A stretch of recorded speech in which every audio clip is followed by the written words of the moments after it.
Salut les amis, c'est Kai. Aujourd'hui je vous propose une petite vidéo qui va aborder les inspirations du forgeron Hitetsu, ainsi que celles des Kitetsu et leur lien avec Zoro. Vous êtes prêts? Allez, c'est parti.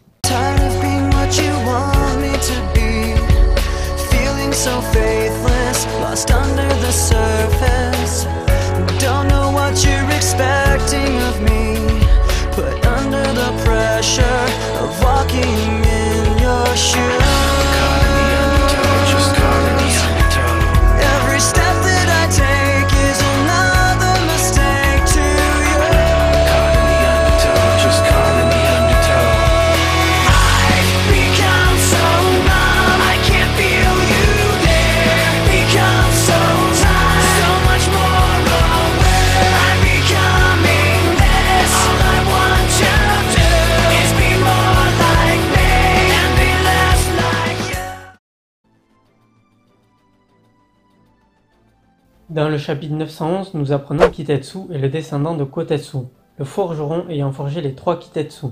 Celui-ci possède une apparence de Tengu. Vous me direz que c'est probablement juste un running gag d'Oda. Eh bien en fait pas vraiment.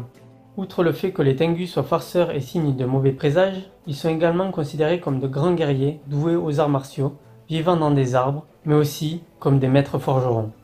Et oui, d'où l'apparence d'Hitetsu, le forgeron vivant dans un arbre. De plus, on peut mettre Kotetsu, le forgeron des sabres maudits, en lien direct avec Sango Muramasa, un des 2 plus grands forgerons de l'histoire japonaise, célèbre pour ses katanas réputés maudits. Oda ne laisse décidément rien au hasard.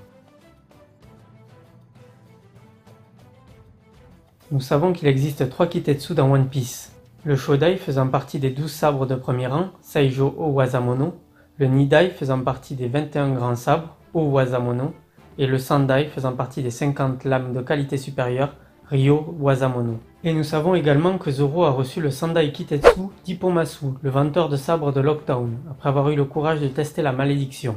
Comme je l'ai déjà brièvement abordé, nous retrouvons également ce type de lame maudite dans la culture japonaise à travers les sabres Muramasa, du forgeron Sengo Muramasa. Sengo Muramasa était connu pour sa violence de caractère, violence qu'il aurait transmise à ses sabres. Il est dit que ces sabres étaient assoiffés de sang, poussant leurs propriétaires à commettre des crimes ou de se mutiler eux-mêmes, coupant tout sans distinction, ce qui nous ramène bien à nos Kitetsu.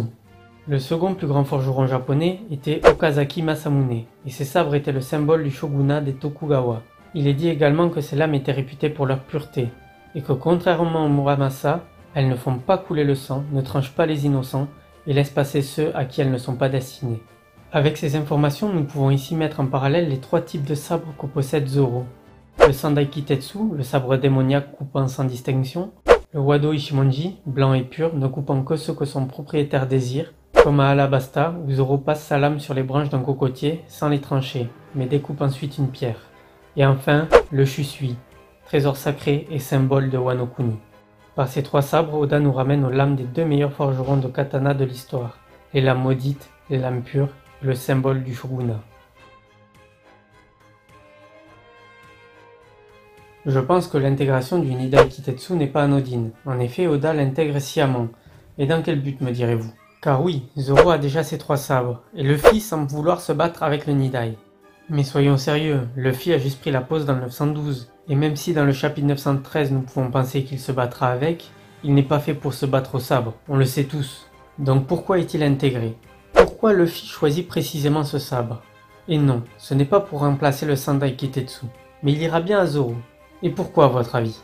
Eh bien pensez-y, le Shusui est le trésor sacré de Wano Kuni. Vous pensez vraiment que quand Luffy aura défait Kaido et fait tomber le Shogun, position qui reviendra très probablement à Momonosuke, Zoro gardera le trésor sacré de Wano? Eh bien non, car en plus du poste de Shogun pour Momonosuke, ramener le Shusui avec lui donnera une légitimité et du respect. Et même s'il ne combattra pas directement, il sera celui qui a fait tomber le Shogun et Kaido, mais aussi celui qui a ramené le trésor sacré à Wano Kuni.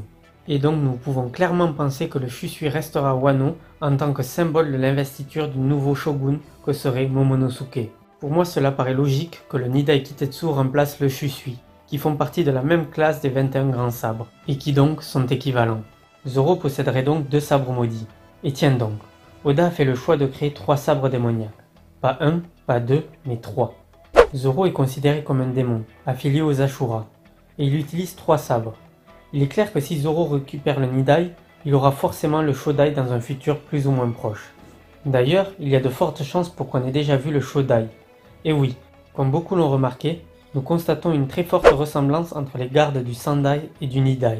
Et nous avons vu une autre personne possédant un sabre ayant exactement la même garde, un des doyens du Kurosei.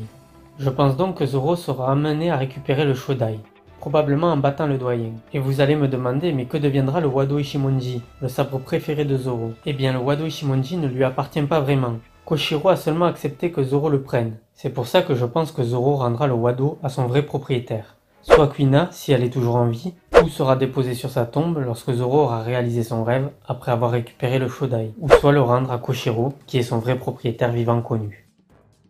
Voilà, pour moi c'est terminé. Je pense vraiment que Zoro est voué à détenir les 3 sabres démoniaques, et que le fait qu'il y en ait 3 comme le style à 3 lames de Zoro n'est pas si anodin que ça. J'espère que cette courte vidéo vous aura plu. Si c'est le cas, n'hésitez pas à liker et à vous abonner pour ceux qui ne le sont pas encore, et laissez également un petit com, ça fait toujours plaisir. Vous pouvez également aller jeter un œil à mes précédentes vidéos.